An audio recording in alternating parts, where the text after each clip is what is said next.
All right, gentlemen, the time is here. Are you ready for the event? We are ready for the event. All right, outstanding. Boy Scouts of America, Northern Star Council. This is Mission Control Houston. Please call station for a voice check. Station, this is the Boy Scouts of America, Northern Star Council. How do you hear me? Boy Scouts of America, Northern Star Council, the International Space Station hears you great.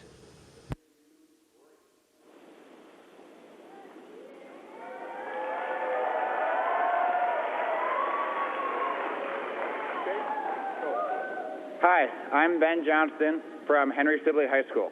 This question is for Mike. Were any of you scouts, and do you feel that anything in your scouting career prepared you for space exploration? Oh, absolutely. I am an Eagle Scout, and I'm a Scoutmaster. So yeah, there's a lot of scouting, and I believe there's a lot of scouting in what we do here. As you just like for scouts, you meet weekly and you train for the monthly campouts and get ready for the big adventures in the summertime, the high adventure camps for the older scouts. Well, this is like one 6-month-long super high adventure expedition here, where it's taking all of the training and all the stuff I've learned for many, many years, beginning as a scout all the way through my Air Force days and NASA training to today, and now we're putting it to the test.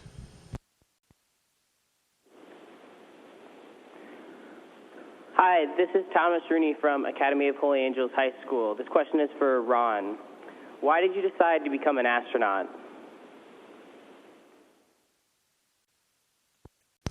Well, Thomas, I remember back when I was young watching the first moon landing back in 1969, and that was something that really inspired me and motivated me. I just could not believe that we had people walking on the moon, and that really woke up a spirit of exploration in me, and I realized that that's what I wanted to do. And I think we still have that, and we still have this desire to see what's beyond the next hill and see what's out there. So I think that's one of the big reasons why I was motivated to become an astronaut.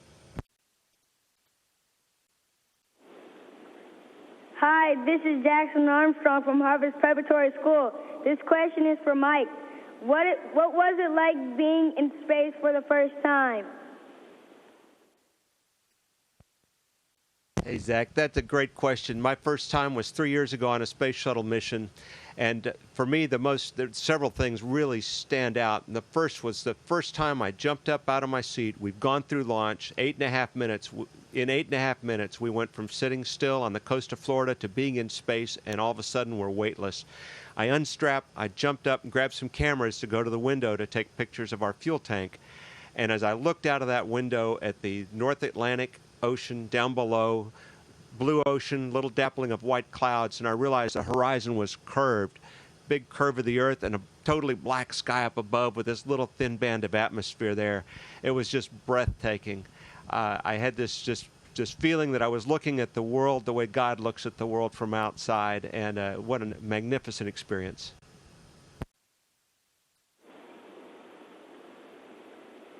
Hi, this is Mark Dosh from Henry Sibley High School. This question is for Ron. What did you study in college that prepares you for space travel? Do you have to study astronomy to become an astronaut? Well, Mark, we've got astronauts from almost every background. We've got obviously pilots, scientists, engineers, teachers, veterinarians. There's many different paths to become an astronaut. I actually studied business in college, but I studied aerospace engineering and aeronautical science in graduate school. So I think what all those fields have in common, though, are a technical aspect, heavy in math and science, and I think those are some of the important fields to really help us be able to do our job up here. Hi, this is Connor O'Leary from Henry Sibley High School. This question is for Mike.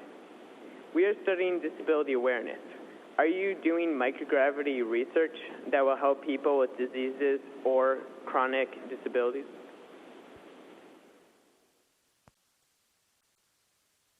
the work that we're doing here does not address those completely and directly, but there are some aspects of it. Part of it is like remote control or telecontrol of robots outside.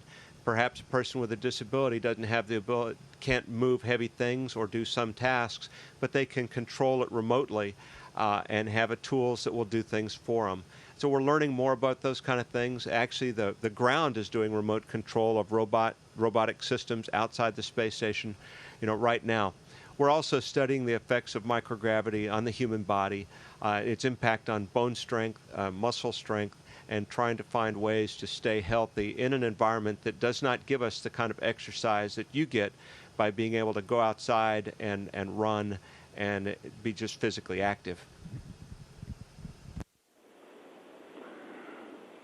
Hi, this is Matt Bachman from Heritage Middle School. This question is for Ron.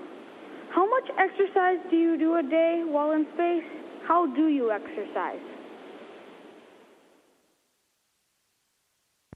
Hey Matt, that's a really good question because the human body is an amazing thing, and when we get into this new environment up here, this weightless environment, the human body adapts very quickly. Unfortunately, not all of that adaptation is beneficial to us. For instance, the body realizes it doesn't need a skeleton anymore. It doesn't need strong muscles in your legs. Your heart doesn't have to beat as hard.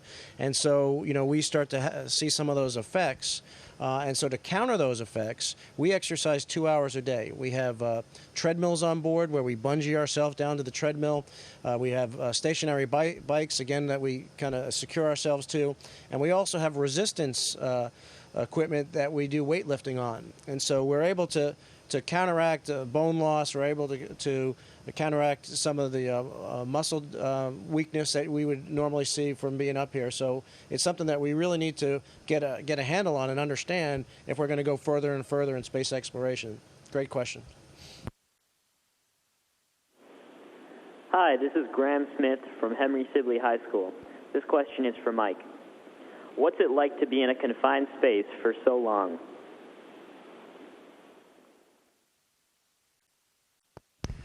Hi, Graham. You mean a confined space with Ronnie?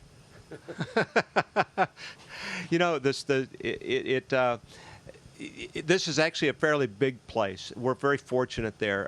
It's not a small little capsule that we're spending so much time in. What you see here behind us is just a small fraction of what the space station is. We have about the same amount of room in here, I think, as about two 737 airliners, maybe 2.5. That's just my quick guess. And so we all can work, and we work together a lot, but there's also there's a little bit of room to get away when it's time to kind of get away from other people. And there's windows. There's 2 windows right behind us that we can look out of to enjoy the Earth. And we have some other windows in the space station that help make us watch the Earth and think about home.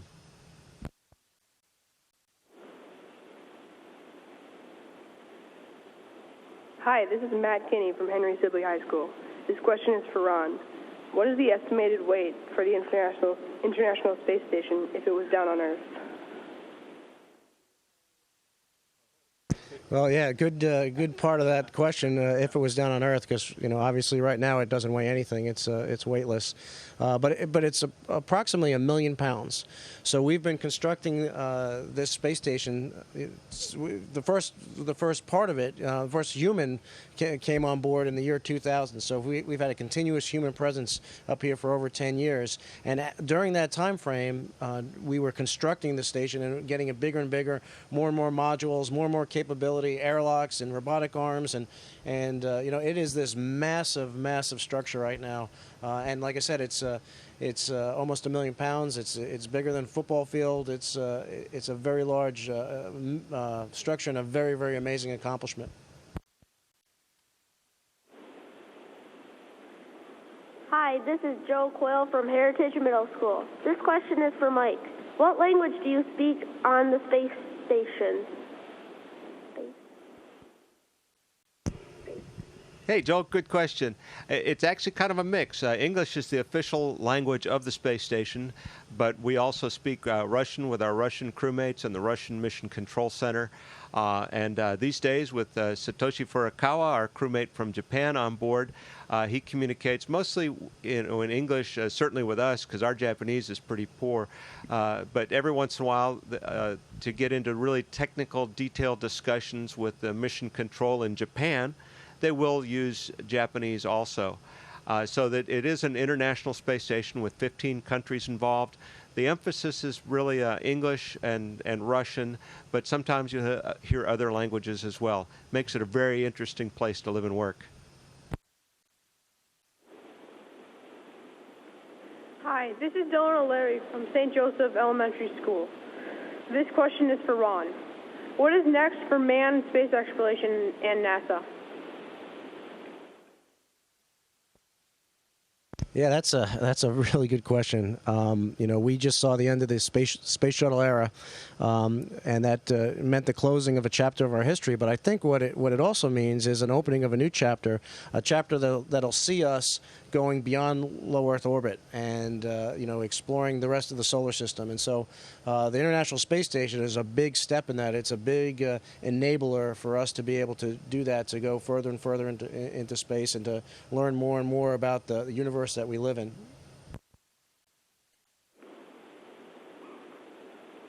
Hi, this is Ben Johnston from Henry Sibley High School. This question is for Mike. Do the constellations look different in space?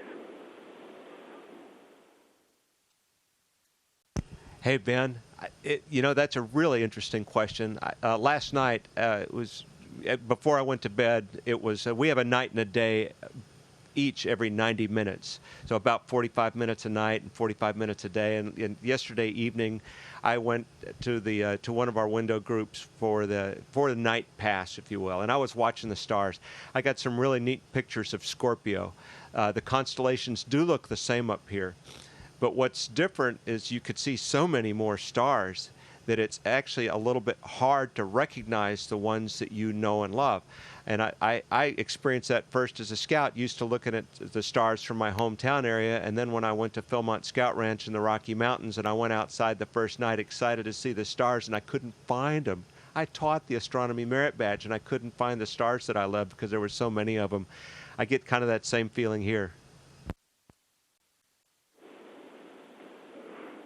Hi, this is Thomas Rooney from Academy of Holy Angels. This question is for Ron.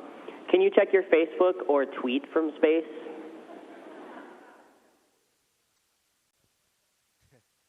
Well, yes, we can. But what I want to say about that is we are really, since Mike and I were scouts, the world has changed a lot, and we've become a lot more interconnected. The world has become a smaller place, and which is good because we realize that we're all in this together, and so we use those type of things. Both of us are on Twitter and other ways that we can share this perspective of life in space, life on orbit, looking at the planet from orbit. These are tools that we can use to better allow people to share this with us as best we can, because it would really be wonderful if everybody could see this, because I think the world would be a better place. We'd have a lot less problems in the world if everybody could look at the Earth and see it the way we are able to see it up here, and to realize that we're all in this together. I think that's one of the things that we're trying to do with this social media type of tools that we have on board. So it's. Do you want to say something? Okay. So it's a great tool. So how does he find you on Twitter? Oh, well, don't go to Astro_Aggie, because then the Mike is Astro_Aggie and I'm Astro_Ron. So that's who we are on Twitter.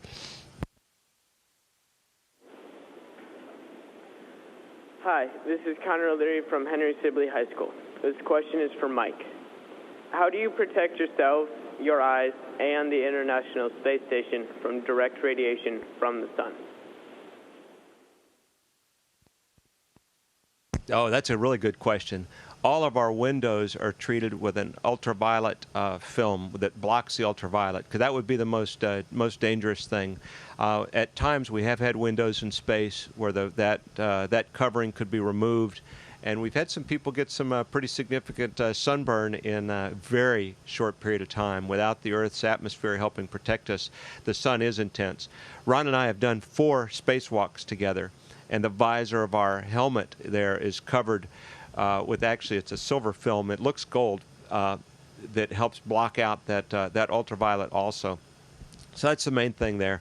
There's other forms of radiation, of course. And the space station has some amount of shielding for some of them, and not as much for others. So we're actually watching some of the solar weather, if you will. We've heard the reports of big storms on the sun that might be throwing some radiation our way.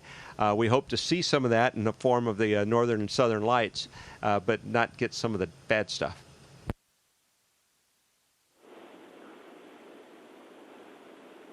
Hi, this is Mark Dosh from Henry Sibley High School. This question is for Ron. If water clumps together in space, what happens when you release something like oil? Well, that's a good question. I'm going to try and take a minute here. I happen to have a bag of water here. If you could be my trusted assistant here. So we're going to move a little closer.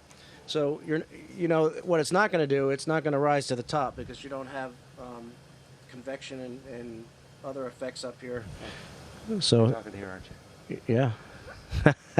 All right, so I don't know if you can see this, but when we release water in this microgravity environment, it clumps together into a bubble, and that's caused by surface tension. So here we have our bubble of water. He's blowing on it to help push it back up into the field of view. If it gets out of control, he's just going to have to eat it. Yeah. So we'll use this little green thing here to simulate oil, and we'll see if we could get it inside. So there you have it.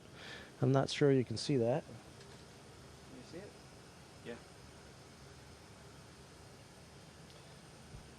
So basically, the water bubble has encompassed this little piece of green food-like substance, and again, the surface tension is what's keeping this as a bubble and a sphere. So I hope that answers the question. It was fun to try. Who's going to eat that thing? Oh, all right, I'll do it. Okay, you guys cheer.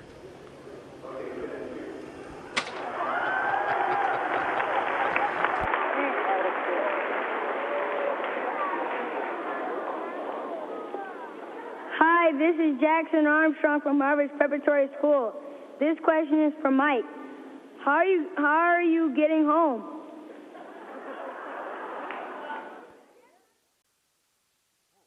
Hey, Jackson, that's a good question.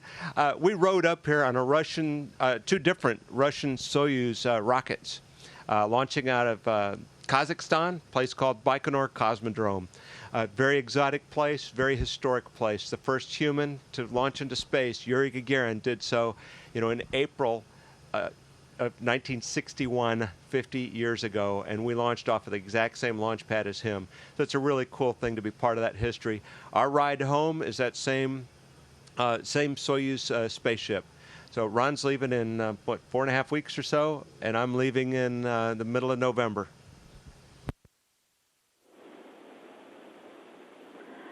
Hi, this is Matt Bachman from Heritage Middle School. This question is for Ron. How do you avoid stress, extreme nervousness during a spacewalk?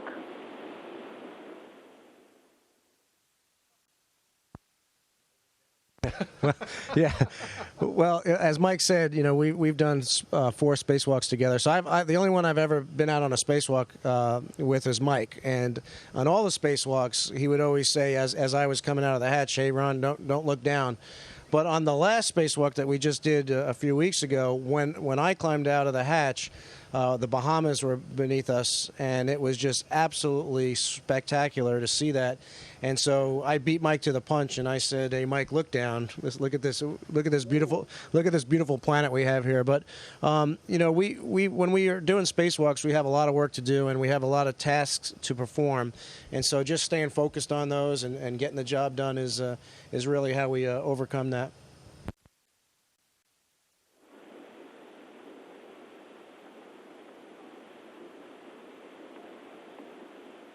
Oh, thank you very much. On behalf of the Boy Scouts of America and the Northern Star Council, we really appreciate you being with us today. Thank you.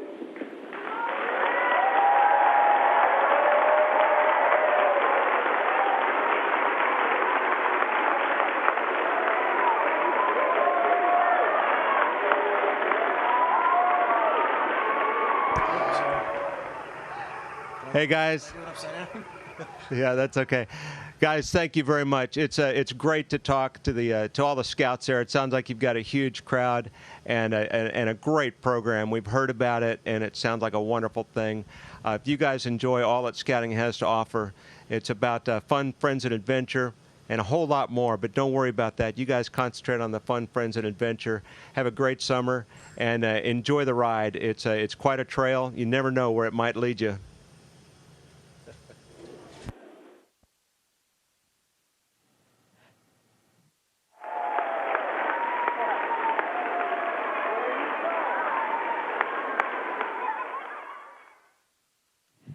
Station, this is Houston ACR. Thank you. That concludes the event.